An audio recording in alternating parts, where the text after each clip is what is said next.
شمس الرحمن فاروقی، جب ہم یہ نام سنتے ہیں نا تو یہ صرف ایک شخص کا نام نہیں ہے، یہ جدید اردو ادب میں ایک پورے دور کا نام ہے۔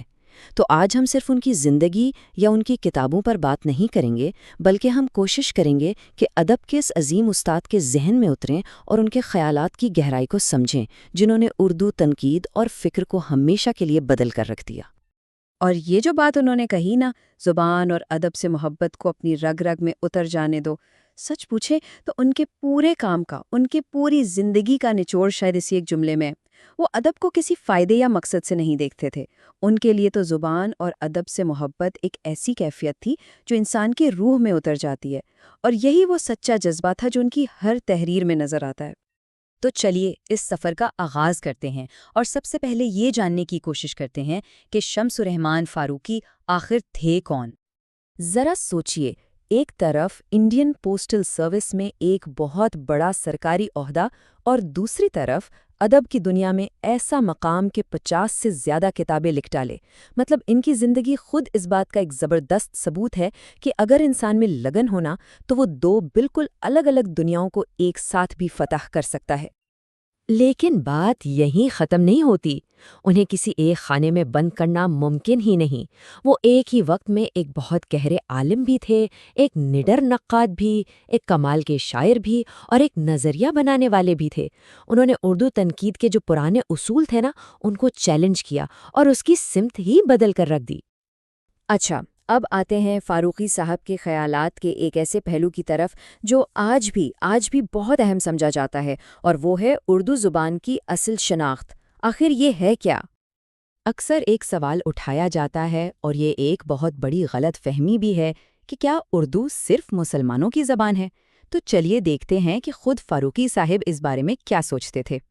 فاروقی صاحب اس خیال کو پوری طرح سے بالکل صاف لفظوں میں رد کرتے ہیں۔ وہ کہتے ہیں کہ بھئی حقیقت یہ نہیں ہے، حقیقت یہ ہے کہ اردو کسی ایک مذہب کی زبان ہو ہی نہیں سکتی، بلکہ یہ تو شاید پورے برصغیر کی وہ واحد زبان ہے جس کو بنانے میں ہر مذہب کے لوگوں نے اپنا حصہ ڈالا ہے۔ تو یہاں فرق بالکل صاف نظر آ رہا ہے۔ ایک طرف وہ تنگ سوچ ہے جو کہتی ہے کہ اردو تو بس مسلمانوں کی زبان ہے، اور دوسری طرف ہے فاروقی صاحب کا وسیع نظریہ کہ ارے نہیں، اردو صرف مسلمانوں کی نہیں بلکہ یہ تو پورے ہندوستان کی مشترکہ وراثت ہے، ہندو، مسلم، سکھ، عیسائی سب کی ہے۔ اور یہ صرف کوئی چھوٹی موٹی بات نہیں، یہ ایک پورا نظریہ ہے، ایک پوری سوچ ہے۔ چلیں اب اس میدان کی طرف چلتے ہیں جو فاروقی صاحب کا اصل گھر تھا، یعنی ادب اور تنقید کی دنیا۔ اتنا سارا کام، اتنی کتابیں، تو سوال یہ پیدا ہوتا ہے کہ خود فاروقی صاحب اپنے کس کام کو سب سے اہم مانتے تھے؟ یہ جاننا بڑا دلچسپ ہے۔ تو جب انٹرویو میں ان سے یہی سوال کیا گیا نا، تو انہوں نے اپنی کسی مشہور کتاب کا نام نہیں لیا، نہ ہی اپنی شاعری کا ذکر کیا۔ ان کا جواب بالکل ہٹ کے تھا اور بہت گہرا تھا۔ انہوں نے کہا، فرق صرف یہ ہے کہ میں نے دنیا کے سامنے ایک نیا سوال قائم کیا۔ ذرا سوچئے اس بات پر۔ ان کے نزدیک ان کا سب سے بڑا کام کوئی کتاب لکھنا نہیں تھا، بلکہ ادبی دنیا کو سوچنے کا ایک بالکل نیا طریقہ دینا تھا۔ انہوں نے تنقید کو صرف اچھا یا برا کہنے کی حد سے نکالا اور اسے یہ فن پارہ کیا ہے اور یہ کام کیسے کرتا ہے جیسے نئے اور گہرے سوالات کی طرف لے گئے۔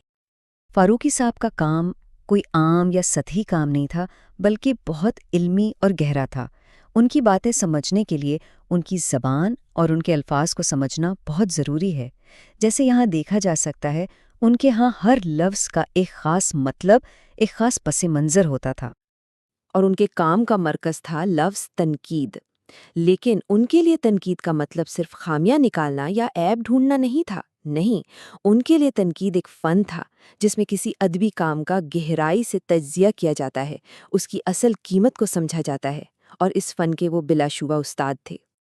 تو آخر میں آئیے دیکھتے ہیں کہ فاروقی صاحب نے ادب کی دنیا کے لیے اور خاص طور پر آنے والی نسلوں کے لیے پیچھے کیا میراث چھوڑی ہے۔ انہوں نے جو نئے لکھنے والے تھے ان کے لیے کچھ بہت ہی اہم نصیحتیں کی، جو سچ پوچھیں تو آج بھی بالکل ویسے ہی کام کی ہیں جیسے اس وقت تھیں۔ ان کی یہ 3 نصیحتیں آج بھی ایک رہنما کی طرح ہیں۔ پہلی بات، ایک وقت میں ایک ہی کام پر توجہ دیں، یعنی تخلیقی ادیب اور نقاد دونوں ایک ساتھ بننے کی کوشش نہ کریں کیونکہ دونوں کاموں کی ضرورتیں بالکل الگ ہیں۔ دوسری بات، اپنی بنیاد کو کبھی نہ بھولیں، یعنی اپنی کلاسیکی ادبی روایت کو پڑھیں، سمجھیں، کیونکہ وہی آپ کو مضبوطی دے گی۔ اور تیسری اور شاید سب سے اہم بات، اپنی نیت کو صاف رکھیں۔ ادب کو کسی فائدے یا منافع کے لیے نہیں بلکہ صرف اور صرف زبان کی محبت میں پڑھیں اور لکھیں۔ اور جب بات زبان کے مستقبل پر آئی نا، تو فاروقی صاحب نے ایک بہت ہی دلچسپ اور گہری بات کہی۔ انہوں نے کہا کہ بھئی کسی زبان کا مستقبل اس کے رسم الخط یعنی اس کی لکھاوٹ پر منحصر نہیں ہوتا۔ اصل چیز تو زبان کا اپنا جوہر ہے، اس کا ادب ہے اور اس کو بولنے والوں کا جذبہ ہے۔ ان کے نزدیک زبان کی روح اس کے رسم الخط سے کہیں زیادہ اہم ہے۔ تو فاروقی صاحب کی یہ سوچ ہمیں ایک بہت بڑے سوال کے سامنے لا کھڑا کرتی ہے کہ کسی زبان کا مستقبل آخر کس چیز پر منحصر ہے؟